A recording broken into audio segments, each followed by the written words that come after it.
Welcome to Season 3 of Behind the Headlines. This is the podcast where we go beyond the bylines and into the lives of the women shaping our world through journalism. In a media landscape that still too often sidelines women's voices, we are here to center them, to listen deeply, to ask better questions, and to explore the stories behind the stories. From conflict zones to newsrooms, from investigative desk to grassroots reporting. This season continues our mission, amplifying the women challenging narratives, holding power to account, and redefining what journalism looks like. This is Behind the Headlines. Let's begin. Hello and welcome to Behind the Headlines, the podcast where we explore the missing narrative of women journalists. And we are here today with Alekia Gill. She's a freelance journalist whose career has taken her from intern to editor-in-chief of the Women Business magazine, an achievement that earned her Intern of the Year out of a cohort of over 40 people. In today's conversation, we are getting into what it actually looks like to break into journalism right now, the unglamorous bits, the craft, and how you find your voice when you're just starting out. Welcome, Alekia, to Behind the Headlines. Hi, thank you so much for having me. Such a pleasure to have a young guest on Behind the Headlines to share her career and her knowledge and insights with all of us. As usual, this is a live conversation, so we have audience in the virtual room with us today, which they will be able to ask Alekia some question towards the end of the recording. But to kick off this conversation, Alekia, I want to ask you to tell us a little bit more about yourself. Like, who is Alekia behind the headlines? Oh, okay. Well, I guess I describe myself as a journalist and a writer.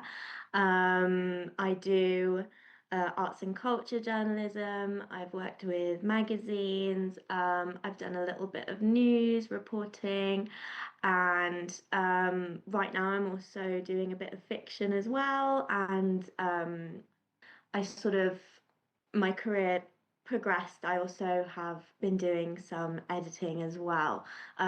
So yeah, I guess that's me professionally. Personally, in my own life, I guess I just love to read and write. Yeah, I guess those are just my passions. So it kind of seeps into my professional life, luckily. Nice. Thank you so much for sharing a little bit more about yourself with us. Um, I'm curious to know when is it that you decided you wanted to become a journalist? What drew you to journalism and why it became a career choice for you? That's a really good question because I feel like my path isn't really the traditional one in that journalism wasn't always on my radar as like a career that I wanted to go into when I was at school and even through uni. I did English literature at uni, but I wasn't really thinking past graduating. Like the whole time I was just thinking about the course. I wasn't thinking about what I do afterwards, which maybe I should have, but that's just not where my mind was. I just knew that I wanted to write and tell stories. And then when I graduated, I sort of found this journalism internship with an organization called Women's Business Club. So they spotlight female founders and small business owners. And when I started doing that and I started working with magazines in that and writing my own articles, it just sort of clicked. It just was like, oh, this is what I do now. Like, this is what I want to do. This is how I make my passion for writing work as a career. This is how I can be a storyteller. It just sort of dawned on me like, this is my life now. I can't do anything else. And it was sort of, it fell into place really nicely because I have my Nana Ji, who's sadly not with us anymore. It's the Punjabi word for my mum's dad. He used to have such a passion for writing and he always wanted my mum to be a journalist. And so when I went down that path, I just sort of saw it as a sign and like almost a sign from above being like, this is what you're meant to do. Like, keep going, don't give up. So yeah, it sort of, that's how it all happened, really. Thank you, Alekia, for sharing also this particular personal insights on the reason, not just the reason, but also the inspiration behind this career choice. I'm always very interested to know how our personal roots and also a connection and families, they shape the way then we show up in the world and eventually even the career path that we choose. Tell me a little bit more about your time as an intern first at the Women Business magazine. As an intern, it wasn't only intern, so it was a group of us working on the magazine, and we worked literally because it was such a small company, we were able to look at everything. So that was from writing to sourcing interviews to typesetting, finding images, even like advertising and sales, like the behind the scenes of creating a publication that you don't always think of or you don't always get. You know, working freelance now, all I do is mainly writing and editing. And if I hadn't done that internship, I wouldn't have that knowledge of like how do you actually fund a publication? How, like that, the advertising is what makes it go round. So, yeah, the internship was so valuable to just giving me that leg in to magazines, and I'm quite a creative person as well, so I'm really happy that I sort of had that introduction in magazines as opposed to news, which I mentioned that I have like had some experience in, but um it was sort of something that I wanted to do to see like, oh, do I like this? Like, I'm in journalism. This local news place in Edinburgh were offering internships, and I went, and then I got a job after that, and I thought I could do this for a little bit, but it definitely made me appreciate magazines a little bit more and wanting to do that kind of journalism, just be a bit more creative. So yeah, I was lucky that I got to do that straight out of uni. And in your experience as an intern, as a young journalist, how do you think talent is recognized or maybe sometimes overlooked in media spaces? And I don't know if you have some example that you want to share with us. Yeah, so because it was such a small company, the founder, Angela, I got to work with her really closely, and so I feel like that was a space in which my talent was my talent, as if I'm like, sorry, it feels weird saying that, but just like you can, she was able to see my skill set and the skill set of the others around me really closely because we were working one to one. It was just so unique, and you get that with smaller companies. I'm sure you're aware as well. Like you can just work with people so much closer. And I know I'm saying like small company, which is weird because your company and Women's Business Club do so many big things, but it sort of enables you to see potential in people. And when I was an intern, I feel like Angela really invested in me, and that was really nice. But it's not always the way it is. If you're in a bigger company, you don't always get that sort of one to one. You don't always, you're just like a small fish in a big pond. And a lot of media spaces are bigger, and the smaller ones are harder to find, they're rarer.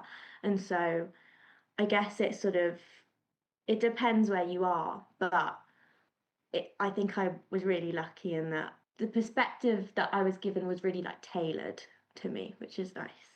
I think it's something that when you work in smaller organizations, startups, or small business, it's actually a privilege to be exposed to the possibility of try so many things and really work closely with whether it's the founder or the leading team of that company. Which, as you say, as you go in bigger company or more in newsstream media, maybe this kind of one-on-one connection or mentoring kind of like disappear.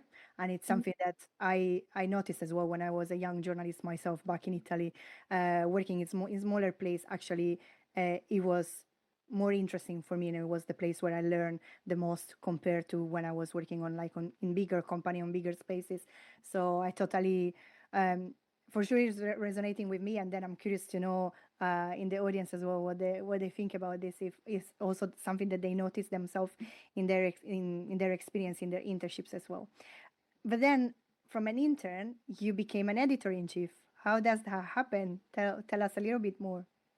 Yeah, so it was sort of because I was able to work with Angela so closely and show her like my passion for magazines that she was able to put that trust in me and that responsibility. And it was the sort of thing where even though it was an internship, I really just loved working there, and I would do maybe more than I needed to do at times. And I just put my all into it and worked really hard. And I was there from, it was 2023, and I started in July. And then in October, she offered me a more permanent role with the company. And then I worked for the magazine that year as editorial assistant.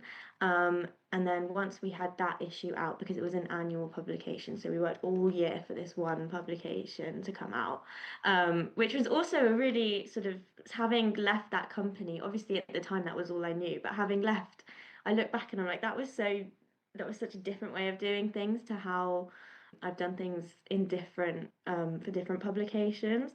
But yeah, we worked all year for this one issue. And then after that came out, she said, "Do you want to be editor in chief for the next one?"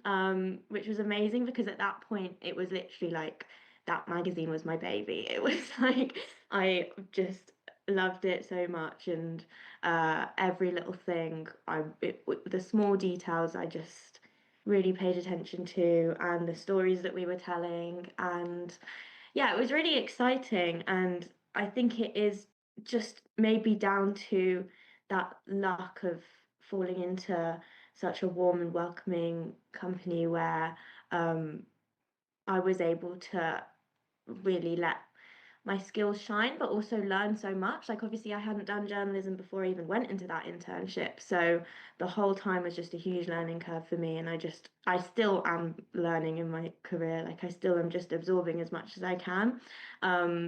But yeah, I'm really honored to have been given that responsibility so early on. And because the Women Business magazine, obviously, as you said, is focused on amplifying stories of women, which is very, very similar to what we do here with Women Power, just with a business focus. How did you decide which story to share? How did you proceed in choosing the stories to tell?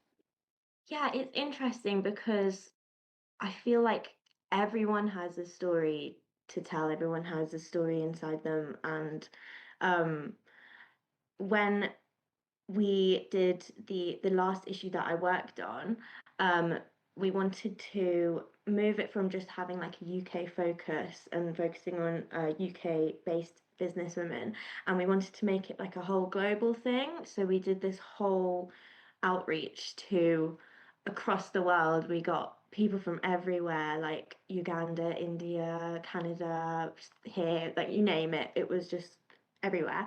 And um, it was difficult to decide who gets in and who doesn't, because they all just shone. But you have to think about what will benefit the magazine as a whole, what will benefit your audience. And it also, saying no to people doesn't mean like, no, that's it. It maybe is just like, not this time. It's definitely tricky. I never want to like overlook someone, because I feel like a certain conversation can coax out like really interesting points, even if you think that a conversation won't really go anywhere. Sometimes the right questions just like tease really interesting things out of people. And also, you have to think about picking the people in relation to each other. So having a varied perspective, not everyone just telling similar stories from similar places, or situations or contexts. Like, we wanted it to be really varied. Hmm. And now that you are a freelance journalist, you say you research, you write, and you edit your articles, but you also are in a position of where you need to pitch your story to another editor to publish it. So, how do you go about when you want to choose a story you want to report on? What drives you? What sparks curiosity in you? Why would you choose a particular story compared to another? This is really a good question, because I feel like with freelance, you really want to move with the trends and move with the stories that are doing well, and give publications what they want to hear. But sometimes you can't do it. Sometimes that's just not what you want to write. So recently I've been doing a lot more arts and culture journalism. So I guess in terms of that, I look at what I enjoy and what I like to see. And I go to exhibitions that I am drawn to and that I know that I can write about as well, because I'm not an authority on everything. I know where my skill set lies. I'm not going to go write about football or something like that because it's just not where my knowledge is. And so it's kind of a mixture of being like, okay, can I speak on this well? Can I have an opinion about it? Um, and then when it comes to pitching, obviously when you're freelance, you have like a whole host of different magazines to go to. So sometimes that's like a really tricky part of it, is picking who do I pitch this to, changing the pitch for their sort of style and what they do.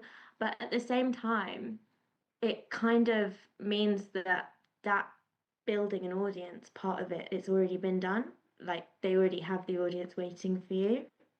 But I believe that sometimes I just write what I love and what I'm passionate about, and I hope that the audience will come around it. It's easy to get caught up in what's popular and what people like, but sometimes you just have to write about what you're passionate about and hope that people read it. It doesn't always work. Like sometimes I write things and no one sees it, but honestly, the few people that do, I know that that's a genuine audience. So yeah, it's kind of a tricky balance, work in progress, but yeah.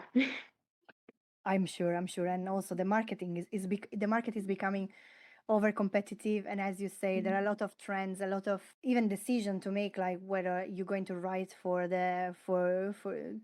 making a living, to get the money to go on and pursue your career, or you're going to write about the stories that matters to you and that perhaps are not necessarily always the one that are going to resonate with a bigger audience or with all the editors. So I guess it's a constant balance as well, to what matters to you and what matters to the audience that is going to bring out the story from you and that curiosity. And if you look back at your first step into this career, into this world of media and journalism, have you found yourself facing some barriers or some challenges and obstacles? And if so, can you share with us how you overcame those? Yeah, it's not like, I feel like journalism isn't always an easy road. It's definitely really competitive. I feel like I learned that quite early on, because since I started journalism, I've sort of stayed out of like those more mainstream places. Like I haven't been in huge newsrooms or big publications. I've sort of always worked for smaller places. And that's not to say that I haven't tried to get into those bigger places. Like I can't tell you the amount of like applications, I'm sure I'm not the only one. It's definitely a tricky market at the moment. Something I noticed that was a bit of a barrier when I started was that obviously I didn't do a journalism degree, so I don't have the qualification, so I missed out on that knowledge. But when I started working in journalism, it obviously was something I thought about, but I was gaining experience, like on the ground. So I found that more valuable than going back to uni, which is always a bit of a hard decision to make, and you have to weigh up all sorts of different things when you're going to do that. Location and finances, and taking that time out of your life, or working, choosing to do that instead of working on the ground. So I did kind of feel that I was kind of working it out myself, like muddling through. That experience was maybe missing for me. And I think that got into my head a little bit, because there's also this sort of like idea of nepotism and people getting like a leg in. And it can take all sorts of different forms, like nepotism isn't always that you have a family member who is a journalist. Sometimes it could be like the conversations that you have at the dinner table, or like the people around you, or like the books that you have in your house, or just knowing someone who's older who is a journalist. Like I didn't even have that, so I was like, okay, I'll just work it out myself. But yeah, I think that, and also sometimes another barrier maybe is kind of connected, but like age, like sometimes being the youngest person in the room, I felt a bit like I'm a bit over my head here, especially sometimes doing like arts journalism is definitely there's a lot of older journalists who have art columns or like the resident art writer for a particular publication. They're always a lot older. And so I felt like a little, I don't know what I'm doing. Like, yeah. Um, so, yeah, I definitely felt that those were kind of barriers, but I just had to power through that. Also, like place and situation.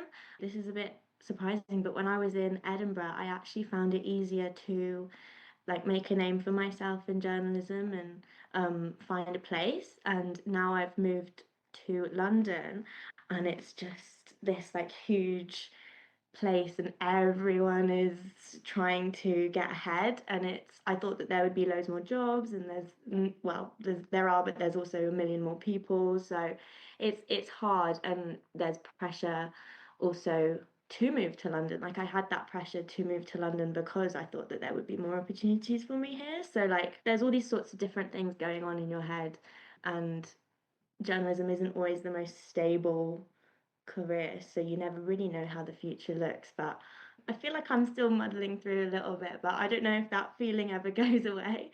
Like listening to people who are older than me, I don't know if anyone really feels like they're ever like really in control and really know what they're doing, or if they're just pretending, faking it. I think there is an element of both. It's a 50-50 split. As we were talking as well before we started the recording, the journalism field it feels also a bit under threat at the moment with AI, with how the world is changing, technology, equality, equity, access. So journalism has always been an industry very, very competitive, and I'm pretty sure that the barrier you're facing today are the same that other younger journalists are facing. But I can also tell you they are the same barrier I faced when I was a younger journalist myself. So I am not too sure that the industry is evolving in that sense. It's still quite exclusive. It still feels like if you know someone, but like in any other field, if you know someone, obviously you go faster. You have more access to opportunities about the network you can build around you. And I agree with London being oversaturated, unfortunately, but it's also the place where everything is happening. But that doesn't really exclude smaller places where perhaps the impact and the opportunity could also be higher, because people are a little bit snob, maybe about smaller cities, smaller places, because they have this feeling that, oh my God, if I don't go to London, I'm going to miss out on something. It's always the feel attracted to the biggest city, to the biggest places. So Yeah, and part of that is that a lot of funding is pumped into London, and so there are more opportunities popping up there, and other places have a lack just because of lack of funding, and so you do get forced there. And yeah, it's a tricky one. I think that it could all definitely be spread out a lot better. absolutely, Yeah. absolutely. And if you look at the media, journalism in general, where do you think we are in terms of representation? And do you think there are some voices who are systematically underrepresented in media? Yeah, I think definitely. I think when you look at representation in media, it doesn't really accurately reflect what the UK population looks like. That's in terms of working class people, people of colour, disabled people, and women. And that's like behind the scenes and sort of like, or either on screen or on the page. Um, and yeah, I think that I'm not, you know, an authority on what the reasons behind it. I don't know if I or anyone can like fully know why those barriers just continue to exist. As you said, like I'm not sure how much it has changed over the years. There's all sorts of different factors that I feel like the whole system, not just this industry, but like the whole system is built on patriarchy and I mean, for working class people, the barriers are really high for journalism. I mean, we're talking about me doing an internship when I started out. That was unpaid, and not everyone can afford to do an unpaid internship. I come from a place of privilege where I was lucky enough to be able to take time to work for free, and a lot of not even internships, but a lot of publications when you're starting out, they don't have the money to pay their writers, and so it's a lot of unpaid labor. Not everyone is able to do that, so that does set the barrier kind of higher, and it means that it's only certain people who can. A lot of the population isn't really represented, like people of colour. When I was in Edinburgh and I became like more integrated into the art world, I sort of started seeing that it's not like the most diverse place, but I sort of realised that there were lots of people of colour doing incredible things in the arts, but you just have to work a lot harder to find that. So I ended up creating like a collective for people of color, for artists of color. It was called Chromatopia. We recently made a zine, actually, a little magazine, which is nice. But yeah, it was to promote expressions of joy in the community. And it was just literally because I know the power of having your art on the wall or your words actually like on a published physical thing and having your name in print, like the power and the way that that makes you feel is just incredible. And it's hard, it's, you know, that's not always something that you're able to do. And so I just wanted to like break down one of those barriers and let people of color see their work in print and in a gallery. I know we sort of like have a long way to go in terms of getting that representation to where it needs to be, but it is things like that, just people like us sort of doing little things and making organizations and doing what we can to help everyone and bring everyone up so that it's more fair. I'm glad you brought up Chromatopia because it leads me very beautiful to the next question that I wanted to ask you, and is if you see journalism as a form of advocacy.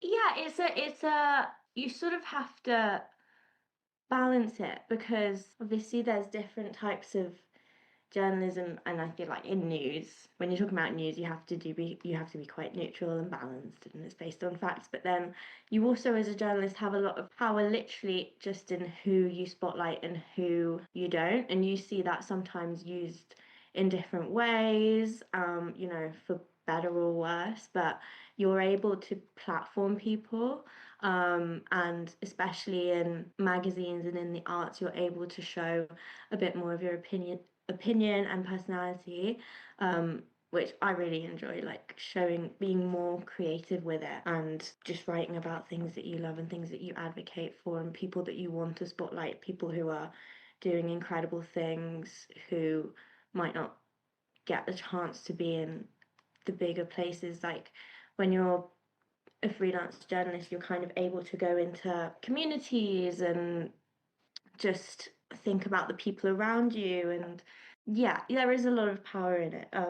At the same time, like you should always thoroughly research what you're doing and like give a fair and balanced view of what of whoever that you're spotlighting, like always maintain integrity, but you have a lot of responsibility simply in putting people in front of an audience. Yeah. Mm.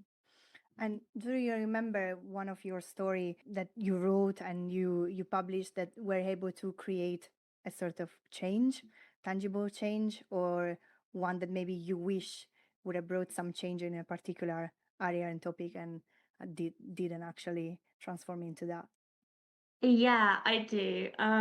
When I moved back to London, I was sort of finding my feet in the art world, and I was like looking at all different places to write about and different places to pitch to, which I still find really hard, by the way. Like there's so much going on, and there's so many places all the time that it can be a bit overwhelming. But I found an organization called Homeless Made, and it's sort of like a community living center where they do an art class every week, and then the art that um, they do gallery shows for it, and some of the people who have been able to practice art and live in this space have just turned into these like incredibly talented artists who are able to do that as their job now, which is incredible. And so I went.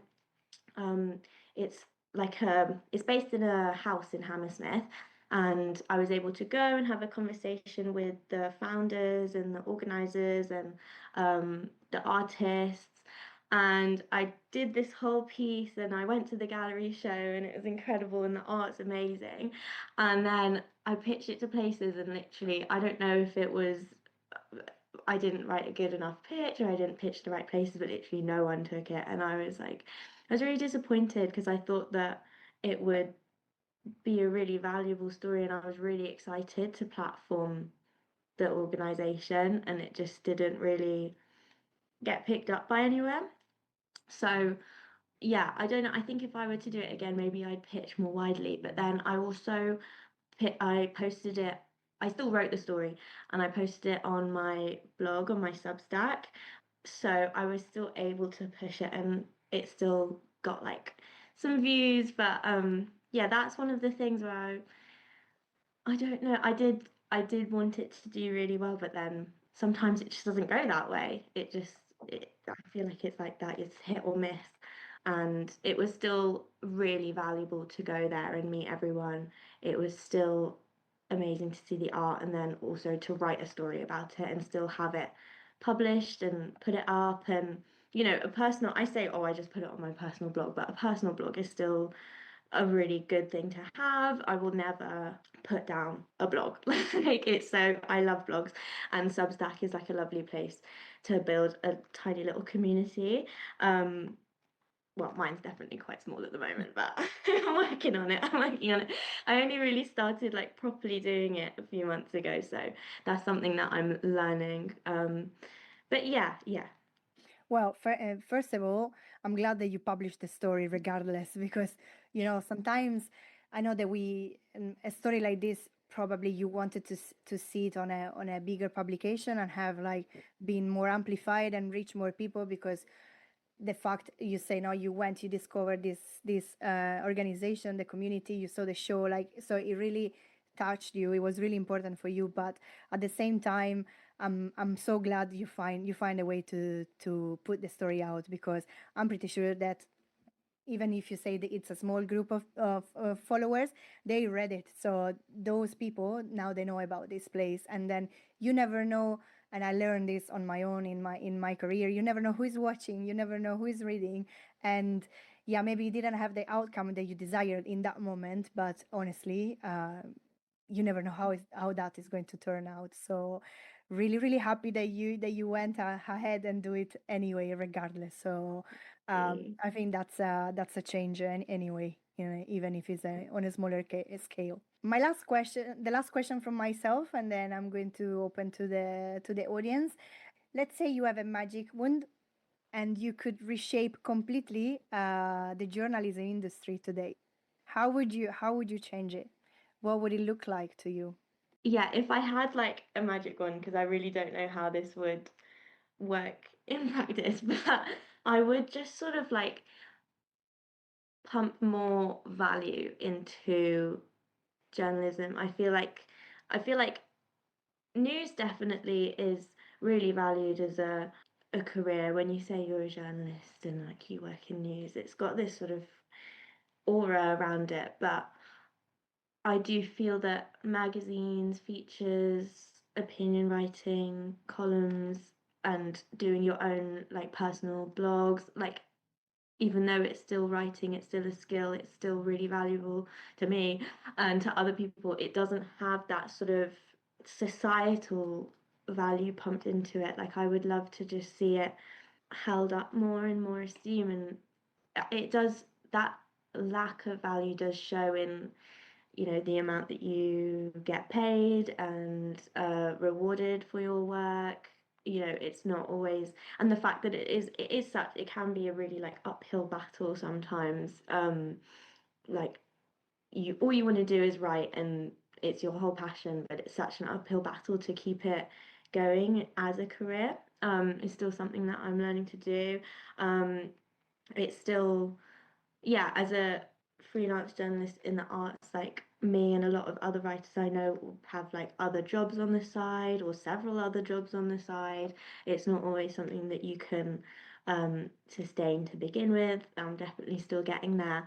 But yeah, just it would be, I feel like you hardly ever meet a journalist or a writer who doesn't love what they do. It's like, you know, how you say how's work going? No journalist is ever like, oh, it's like journalism's fine. Like they're always so passionate about it because you have to have that passion to sort of keep going in the industry. Um, but that can also it's good, but it can also be really hard to keep that momentum going. And like obviously there's times where you want to give up and like take the easy road and get a different job, or you know, I see a lot of my peers with 9 to 5 like office jobs, and it does seem like sometimes there are easier routes to take, but then I just remind myself like I have a passion for this, I really want to do it, like I have these goals, just have to keep going. Um so yeah, I think I don't know. I feel like I don't know what would be like the magical switch to make it less of a hard road, but yeah, I don't know if I have the answer. Maybe you have the answer. I don't have the answer neither. I think, I mean, Don't think anyone has the answer. I don't think so. I mean, to be fair, in a hypothetical world, if I had a magic wand today, what I would change is like what you said as well before, like you didn't have a traditional path that led you to journalism, and I didn't either. I studied journalism at university, but in Italy, the way you needed to do was like then to go to a journalism school, which is quite similar here, get an accreditation. I got that through a different route by doing 2 years of practice with unpaid practice with a magazine, and but it was not recognized as a professional. It was a publicist, so sort of like, yeah, really like freelance. Obviously, so many road closed to me in terms of like opportunities because I didn't have that specific press card. And I always said that anyway, what I learned on the ground working with different publication, I would not learn it in the same way at school. So I like what you said before, and I think this would be one of the first thing I would remove, which is obviously it's a big barrier when it comes to access because not everyone has can financially afford a journalism school and everything that comes with it. So try to make access to the profession a little bit more equitable in the sense that if you have the passion and if you want to learn, there are opportunities for you. You can still do this job, and a degree will not define you.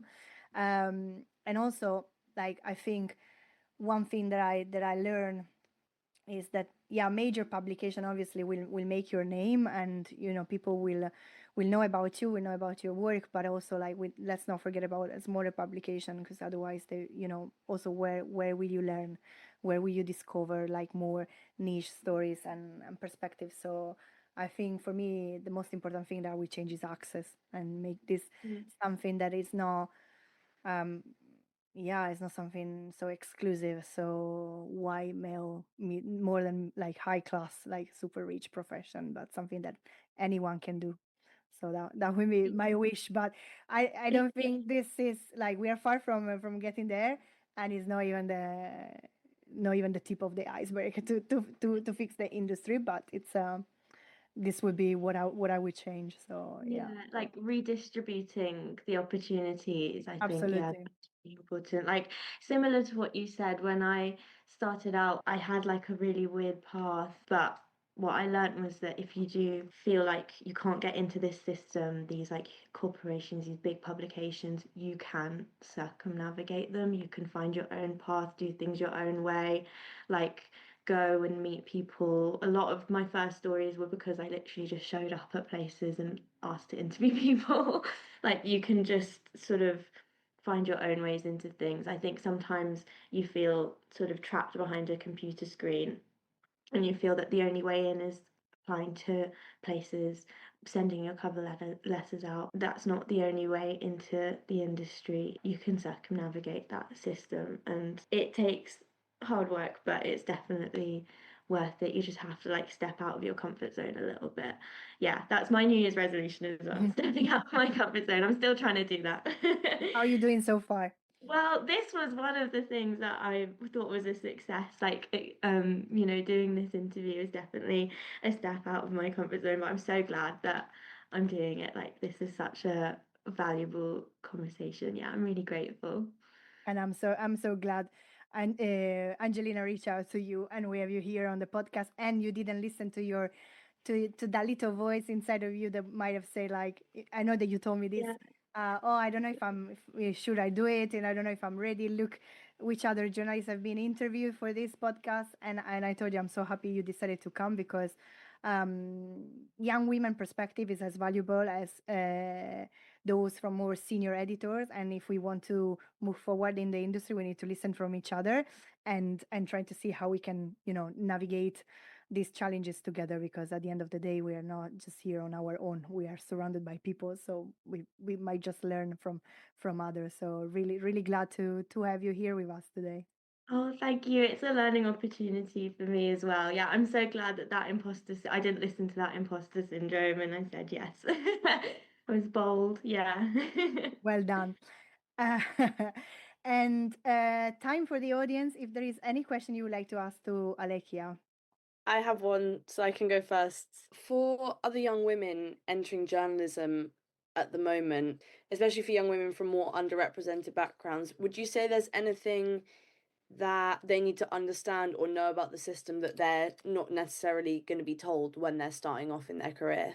That's a really good question. I can't say that I know everything about this system. I'm still working it out myself. I definitely feel like yeah, sometimes I do feel like an outsider, like outside the system. But yeah, like I just said, like you can find your own way through. You just really sort of have to just really back yourself, just put yourself out there.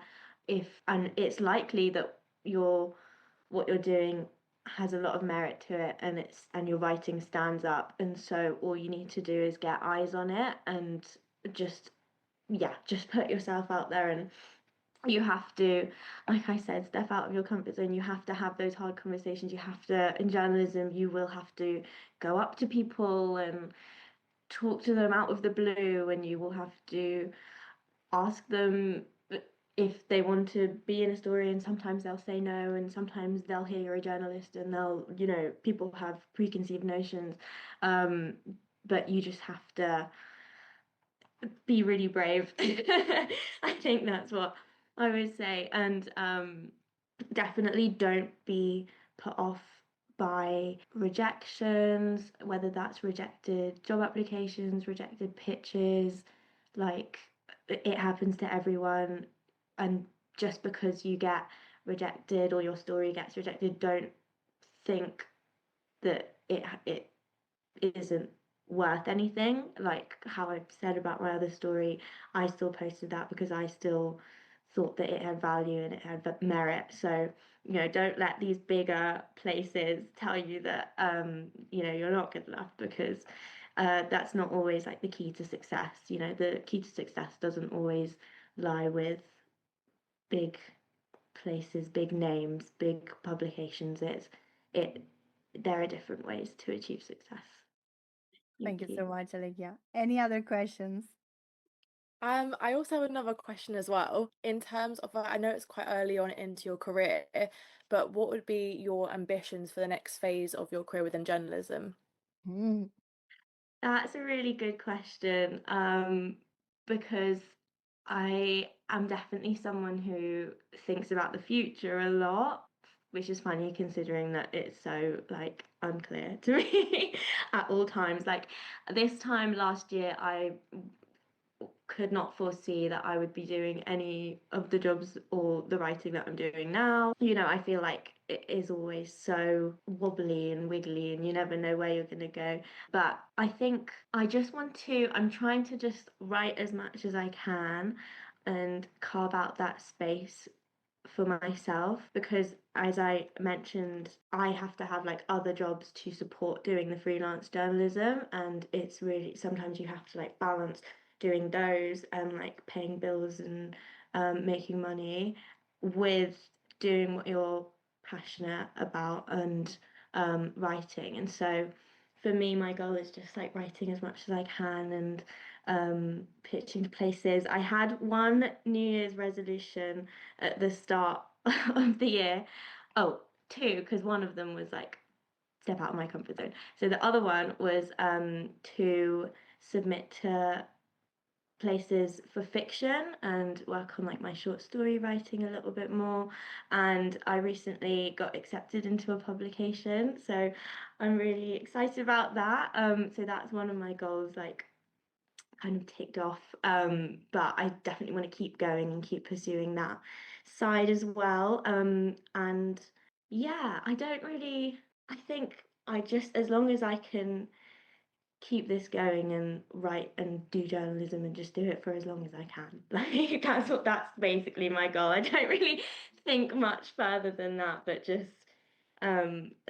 I think in terms of like small wins, and then you sort of look back and they've added up, and I'm here. And I feel like, being asked on this podcast was definitely a time when I sort of looked back at everything I'd done and I was like, oh, I actually have like come a long way, and I've like all these little things have added up. So yeah, just chasing those little wins, I think. Thank you. Thank you so much, Alekia. I am going to ask you one last question, Alekia, and then we can all go enjoy this gorgeous weather today. My last question is more on advice. What kind of advice would you like to give to all the young women in the room today with us and the young women who will be listening to this podcast, and maybe they are thinking into getting into journalism, maybe they are at the same stage as you. It doesn't have to be necessarily professional, but just like something that you say to yourself, a kind of mantra, and then that can help them as well to go beyond these obstacles or the challenges or the pressure that they feel. I feel like most times I feel like it should be me getting the advice. So this is me stepping out of my comfort zone once more. But I think one thing that I do tell myself is to just consume as much as I can, like read as much as I can, and absorb as much as you can, and learn as much as you can, and that can take different forms. And yeah, going back to my nanaji, he used to sort of like my mum would tell me he would bring home all the newspapers and read all of them, and he would never say like don't read that because blah, blah, blah, blah. Like just absorb as much as you can from everywhere, because then you can have an opinion on it and you won't be like echoing the opinions of other people. You can form your own perspective on things. And so yeah, that's what I try to do. I just try to, that may be reading a book that you're not really gonna like, just so that you've consumed that style, or watching something that you might think is a little bit boring, or seeing a film that you haven't even heard of before, like just doing things like that. I know, yeah, I feel like that makes you more of a well-rounded person, and it makes you able to speak on things that you might not have otherwise been able to do. And yeah, that's really valuable in journalism, but also just in your personal life, just to have that knowledge. And sometimes you hear things or you notice things that you wouldn't have otherwise come across. So yeah, that's definitely, and it's not always easy, but yeah, that's definitely something that a piece of advice that I go back to a lot. Thank you so much for sharing, and thank you once more for coming on Behind the Headlines to share your story, to share what motivates you, what inspires you, and I hope your message and your story will resonate with as many young women as possible. Thank you so much for having me, and thank you to everyone for listening. Behind the Headlines, it's all about amplifying the voices of women in journalism and exploring the stories that often go untold. If you have enjoyed today's conversation, follow us on social media.